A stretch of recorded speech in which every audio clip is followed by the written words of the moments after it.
All right, hello everyone. It's Dr. Eneze O here with EzLivingMD DPT, here to talk about the dangers with gluten and gluten-free foods. Yes, I said that, gluten and gluten-free foods. Now, the issue with gluten, a lot of people know that it's inflammatory.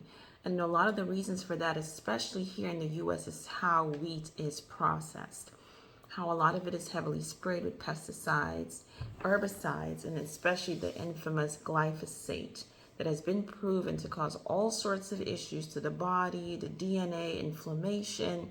And so a lot of times people would think that when they eat gluten-containing foods, especially here in America, that they're fine because they don't feel anything. My stomach is fine. Okay, the issues with this stuff is inflammation everywhere. You know, now they've figured out the gut-brain connection, and they say leaky brain, leaky gut, or leaky gut, leaky brain, same thing, because the inflammation is not just in the brain, it's not just in the gut, it's in different parts of the body.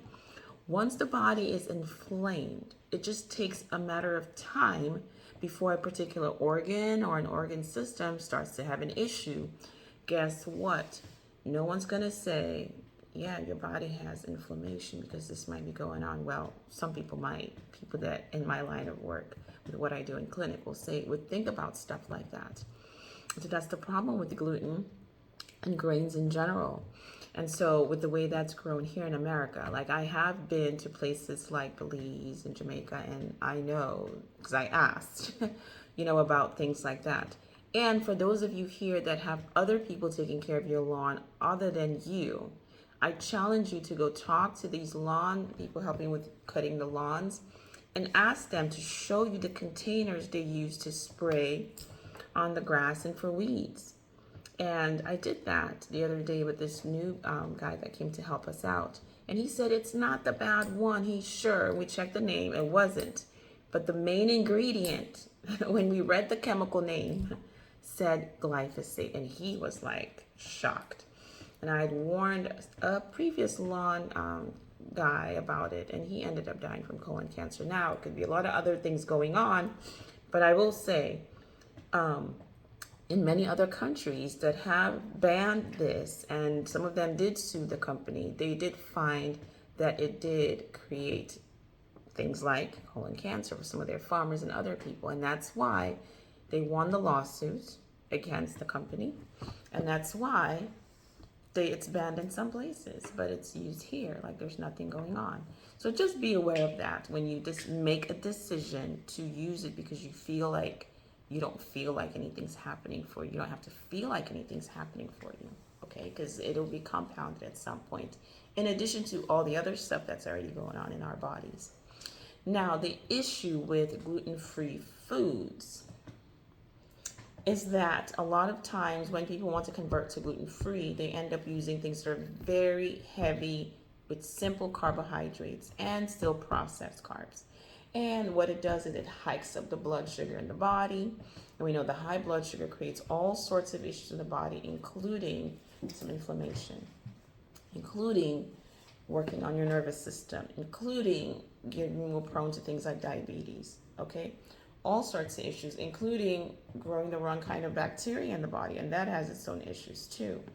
And so when you're looking for gluten-free foods, you want to also look at the carbohydrate content, how much fiber it has, other nutrients that it might have. A lot of times they convert it to things like rice flour.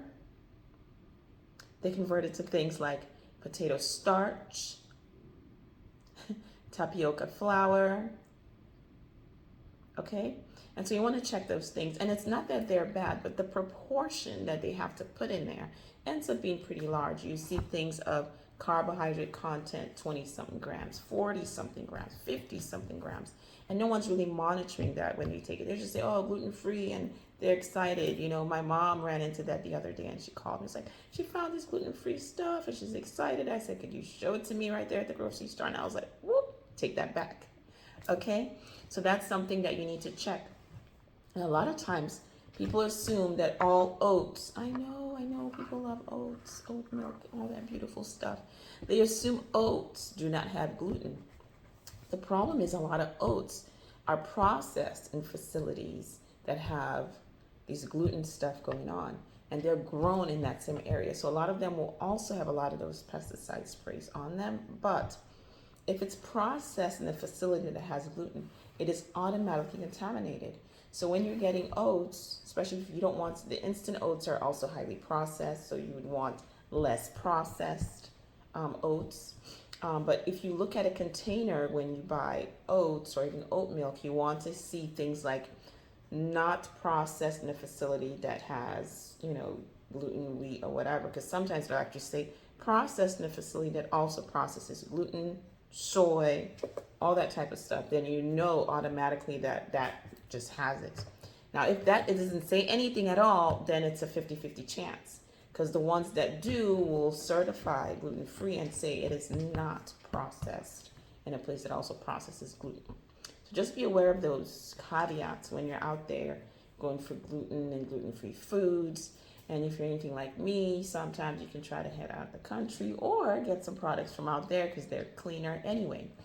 And I believe I have found one of those, which I'm still working on inspecting the whole process, and I will share once I get the confirmation from that company. All right, well, y'all have a wonderful, blessed day. Read your labels with the ingredients. Be very mindful when it says gluten-free. And yeah, have a wonderful, blessed day. One love. Ashe.